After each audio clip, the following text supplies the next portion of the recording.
Question number 2 है। अब इसके अंदर ऑपोजिट काम है।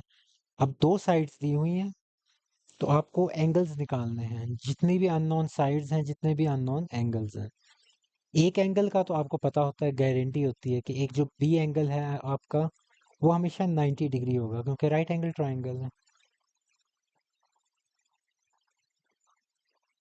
तो पहले डेटा लिखें सारा। स्क्वायर रूट 3 है, सी आपके पास स्क्वायर रूट 13 है, मैयर एंगल बी यानी कि बी वर्टेक्स वाला एंगल क्या है आपके पास, इज इक्वल टू 90 डिग्री। क्यों? As it is a right angle triangle, या सिंपल राइट ट्राइंगल ना भी काफी। उसके बाद अब ये दो हैं आपके पास वैल्यूज। अब सबसे पहले आप एक काम करें, सबसे पहले ए एंगल है ना, इसको यूज करेंगे हम। तो ए एंगल को अगर आप यूज कर रहे हैं तो उसके ऑपोजिट क्या हो जाएगा, परपेंडिकुलर। 90 डिग्री के ऑपोजिट हमेशा हाइपोटेन्यूस होता है, और जो नीचे होगा वो आपके पास बेस रह गई। अब परपेंडिकुलर ओवर बेस को अगर हम यूज करें तो कौन सा एंगल होगा, सॉरी कौन सी ट्रिग्नोमेट्रिक रेशियो होगी, tan की होगी, परपेंडिकुलर ओवर बेस। और वो किस पे लग रहा होगा, एंगल ए पे। तो tan एंगल ए, यानी कि एंगल जिसमें tan थीटा होता है ना, तो थीटा की जगह पे मैंने एंगल ए की बात कर रहा हूँ, क्योंकि हमें नहीं पता क्या है। तो वो क्या हो जाएगा, परपेंडिकुलर ओवर बेस।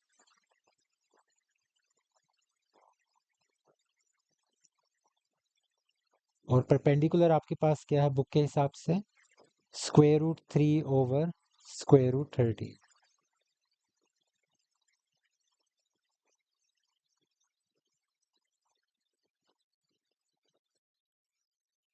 अब आप इसकी वैल्यू निकालेंगे कैसे, आपने एंगल ए निकालना है, और ये भी सॉल्व नहीं हो रहा। तो एंगल ए निकालना है ना, तो आपने ये tan को दूसरी साइड पे ले जाएंगे, यानी कि tan इधर है, इस साइड पे जाके क्या हो जाएगा आपके पास, tan इनवर्स हो जाएगा। tan इनवर्स किसका, square root 3 over square root 13 का। अब ये आपने कैलकुलेटर से निकालना है। निकालते कैसे हैं, सबसे पहले नॉर्मल tan जो है, वो तो tan का बटन दबाएंगे तो tan आ जाएगा। लेकिन अगर आप इसी बटन से, बटन को दबाने से पहले, tan को दबाने से पहले शिफ्ट दबा दें, तो शिफ्ट tan वाला बटन दबाएंगे तो अब आ जाएगा tan इनवर्स। और जब tan इनवर्स आ जाएगा, उसके अंदर आप नॉर्मल जिस तरह वैल्यूज लिखते हैं वैसे लिखें, उसका क्लोजिंग ब्रैकेट लाजमी लगाएं। नहीं लगाएंगे तो भी सही है, लेकिन अगर लगा दें तो बेहतर होता है। एक आदत होनी चाहिए कि क्लोजिंग ब्रैकेट आपने ये वाला जो है लगाना है। अगर आप इसको नहीं भी लगाएंगे तो आंसर आपका आ जाएगा। तो tan इनवर्स अगर आप करेंगे square root 3 over square root 13, तो आपके पास आंसर आ जाएगा 25.66 डिग्री। तो ये आपके पास एक एंगल आ गया। एक एंगल आपके पास ऑलरेडी मौजूद है, बी। तो ट्रायंगल के इंटरनल एंगल्स कितने होते हैं, का सम 180 डिग्री होता है, किसी भी ट्रायंगल का।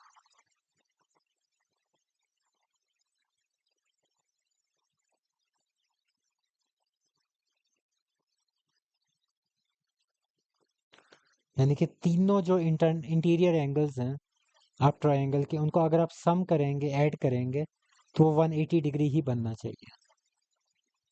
ये इसका मतलब है। तो अब आपके पास ए एंगल भी मौजूद है, बी एंगल भी मौजूद है। ए एंगल आपके पास क्या है, 25।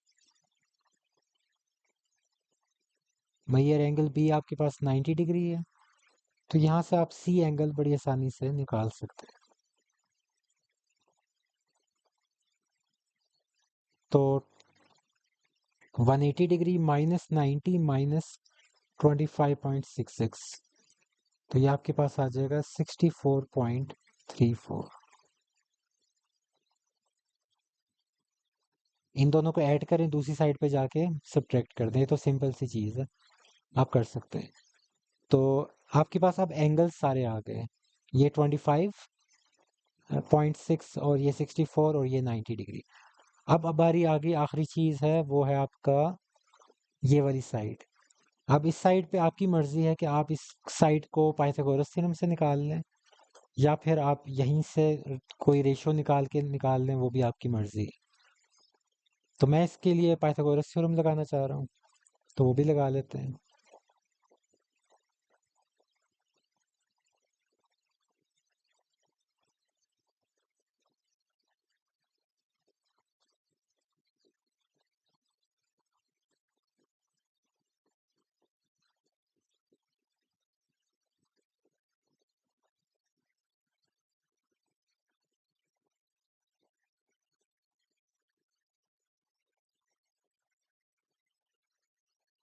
ये पहला पार्ट होता है, इसमें मैं थोड़ा सा ज़्यादा लिखता हूँ और थोड़ा सा डिटेल में बताता होता हूँ। जितने भी आप क्वेश्चंस उठा रहे हैं उनके पहले पार्ट्स हैं, उनमें मैंने इतनी ही डिटेल में बताया हुआ। आगे जाके मैं शायद ये चीज़ें नहीं लिखता, क्योंकि वो मैंने एक पैटर्न बताना होता है पहले पार्ट के ज़रिए कि इस तरीके से आप करें।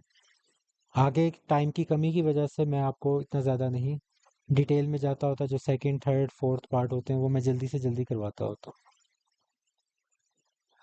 तो इसके अंदर आपके पास हाइपोटेनस बी है, तो B square is equal to A square plus C square हो जाएगा।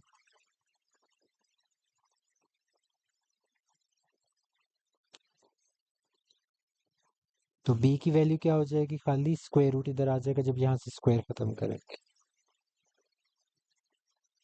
तो ए और सी की वैल्यू पुट कर दें। स्क्वायर रूट 3 का स्क्वायर प्लस 13 स्क्वायर रूट का स्क्वायर। स्क्वायर स्क्वायर रूट के साथ कैंसिल, स्क्वायर स्क्वायर रूट के साथ कैंसिल। 3 रह गया, इधर 13 रह गया। 3 प्लस 13 आपके पास हो जाता है 16, और यहाँ से वैल्यू आ जाएगी पी की 4 सेंटीमीटर।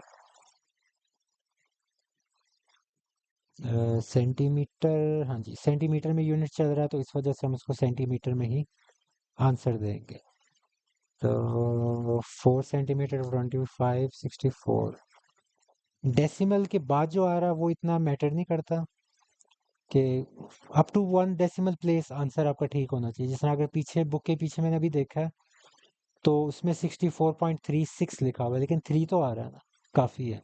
64.3 तो आ रहा है ना, इतना काफ़ी है। इसी तरह आप बुक के पीछे अगर देखा जाए तो जो एंगल ए निकाला हुआ है उसमें 25.64 आ रहा है। तो 66 है तो, लेकिन 25.6 है। अप टू 1 डेसिमल प्लेस अगर आपका आंसर ठीक आ रहा है, डेसिमल के बाद अगला जो नंबर आ रहा है ना, वहीं तक आपका आंसर ठीक आ रहा है, तो इसका मतलब ठीक है। तो ये आपने दो एंगल्स और एक साइड निकाल ली। सेकंड पार्ट है, मुझे लगा था इसके पार्ट्स ज़्यादा होंगे लेकिन इसके सिर्फ दो ही पार्ट निकले हैं। तो 4 है, ये भी 4 है। मुझे अभी यहीं से आइडिया हो गया कि ये दोनों बराबर हैं, तो ये 45 डिग्री के होंगे, लेकिन फिलहाल चेक कर लेते हैं। क्योंकि जब आपकी दो साइड सेम होती है ना, तो एंगल 45 डिग्री ही बनता होता है दोनों साइड्स पे। तो यहाँ इसका डाटा लिख लेते हैं।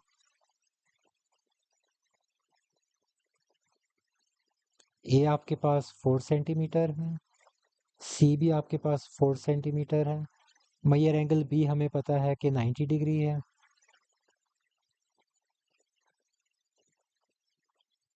क्योंकि राइट ट्रायंगल है आपके पास। उसके बाद फिर आपको ए निकालना है एंगल। तो ये फिर वही बात है कि आपके पास टेन वाला बनेगा, क्योंकि एक परपेंडिकुलर है और एक आपके पास बेस है। तो टेन मेजर एंगल ए, इस एंगल की यूज कर रहे हैं, इज इक्वल टू परपेंडिकुलर, इस एंगल के ऑपोजिट ये साइड है तो ये परपेंडिकुलर, ये बेस। तो परपेंडिकुलर भी 4 सेंटीमीटर है, बेस भी आपकी 4 सेंटीमीटर है, ए ओवर ए हो जाएगा। तो tan measure angle A is equal to 1 हो जाएगा। और अगर आप खाली मेजर एंगल ए निकालेंगे तो टेन को दूसरी साइड पे ले जाएं, तो टेन इनवर्स 1 आपके पास हो जाएगा 45 डिग्री।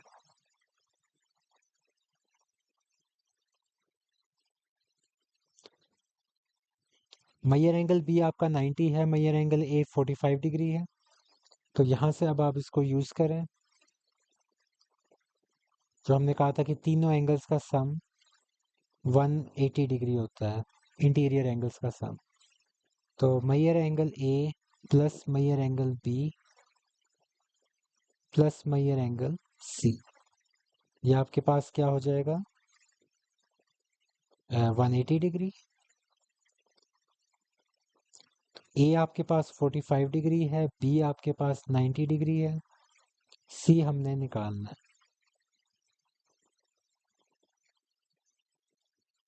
तो ये 135 इस साइड पे जाके सब्ट्रैक्ट कर देंगे 180 में से, तो आपके पास 45 डिग्री ही आएगा।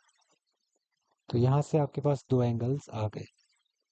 तो यानी कि ये भी 45 डिग्री, ये भी 45 डिग्री। जो मैंने कहा था कि आपके अगर आप दो साइड्स सेम हो जाएं राइट एंगल ट्राइंगल की, तो फिर उसके जो दोनों एंगल्स होंगे वो 45 डिग्री होंगे, इसके अलावा पॉसिबिलिटी नहीं होती। तो अननोन साइड्स आ गई हैं आपके पास। उसके बाद फिर अब आप क्या करें, बी निकालना है। तो बी बड़ी आसानी से निकल आएगा, वो तो मसले की बात ही नहीं है।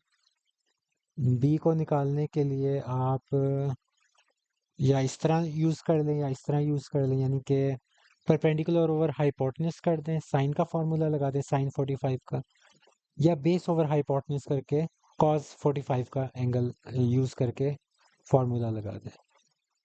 ये याद रख लें कि ये 45 डिग्री है, तो आप जो भी फार्मूला यूज़ करेंगे 45 डिग्री वाला होगा। तो साइन वाला लगा लेते हैं, मर्जी आपकी है इसमें। अगर इसको आपने जो पिछला वाला पार्ट था वो मैंने बेसिकली पाइथागोरस थ्योरम से किया था, उस तरह करना है उस तरह भी कर सकते हैं। लेकिन लेकिन ये मैंने थोड़ा डिफरेंट बताने के लिए कि इस तरह किया भी जा सकता है, तो वो भी आप कर सकते हैं। तो परपेंडिकुलर ओवर हाइपोटेन्यूज, तो 4/b हो जाएगा।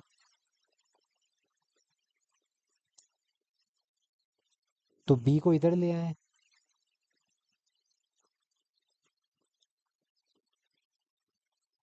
ऐसे हो गया। साइन 45 की वैल्यू पुट कर दें 1/2 स्क्वायर रूट, ये 2 स्क्वायर रूट ऊपर चला जाएगा तो 4√2 सेंटीमीटर, ये आपकी बी साइड की वैल्यू आ जाएगी। तो एंगल्स भी दोनों आ गए और आपकी साइड भी आ गई, क्योंकि जो डिनोमिनेटर का डिनोमिनेटर होता है वो बेसिकली न्यूमरेटर बन जाता है।